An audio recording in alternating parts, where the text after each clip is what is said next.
ঢ্যাঁড়স ঢ্যাঁড়স আর ঢ্যাঁড়স, এই একই খাবার একই সবজি খেতে খেতে আমার দুই মেয়ে তো খুব বোর হয়ে গেছিলো। আমি ভাবলাম একটু নতুনত্বভাবে বানিয়ে নেওয়া যাক। তবে আজ কিন্তু রান্নাটা সত্যিই খুব ভালো হয়েছে, দুই মেয়েও ভালো বলেছে, বাড়ির সবাই। এই যে ছোটো মাছগুলো, মোয়াটি মাছ আছে, পুঁটি মাছ আছে, আর কত রকমের মাছ আছে, সব রকমের ছোটো মাছ লবণ হলুদ আর সামান্য লঙ্কার গুঁড়ো মিশিয়ে তেলের মধ্যে দিয়ে ভেজে নেব। একেবারে ডুবো তেলে দিইনি, অল্প তেল দিয়ে ভেজে নিয়েছি। ওপর থেকে দেখলাম কালারটা কেমন হয়ে গেছে, তাই মাছের ওপর থেকে অল্প লঙ্কার গুঁড়ো আর হলুদের গুঁড়ো দিয়ে দিয়েছি কালারটাকে একটু ঠিক করে নেওয়ার জন্য।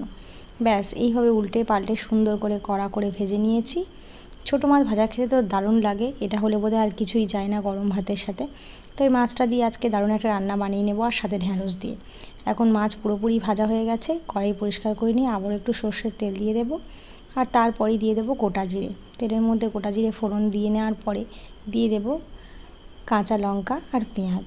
একটা মিডিয়াম সাইজের পেঁয়াজ নিয়েছি আর দুটো চেরা কাঁচা লঙ্কা দিয়ে দিয়েছি। ব্যাস এইটাকে সুন্দর করে এবার ভেজে নেওয়ার পালা।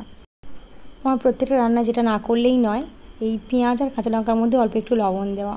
তেলের ওপরে পেঁয়াজ দিলেই আমি অল্প লবণ দিয়ে দিই, যাতে করে পেঁয়াজটা তাড়াতাড়ি নরম হয়ে যায়।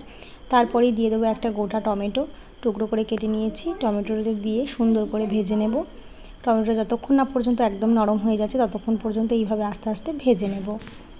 তো আগে থেকেই আমি ঢ্যাঁড়সটাকে পরিষ্কার করে ধুয়ে তারপরেই কেটে রেখেছি, যাতে ওর যে নরম হরহরে ভাব সেটা না বেশি করে বোঝা যায়। তার জন্য আগে থেকে আমি গোটা ধুয়ে নিয়েছিলাম, তারপরেই টুকরো করে কেটে রেখেছি। এবার কড়াইয়ের মধ্যে দিয়ে সুন্দর করে নেড়ে ভেজে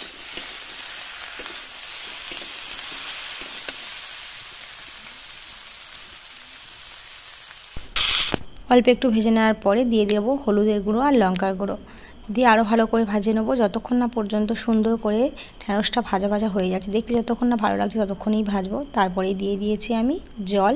ভাজা এখন প্রায় সুন্দরভাবে হয়ে গেছে, কালারটাও খুব সুন্দর এসে গেছে। এই পর্যায়ে আমি দিয়ে দেবো জল। জল খুব একটা বেশি দেবো না, কারণ একটু মাখা মাখা তরকারিটা হবে, তাই ওই এক বাটি, ছোট্ট বাটির এক বাটি মতো জল দিয়ে দিয়েছি।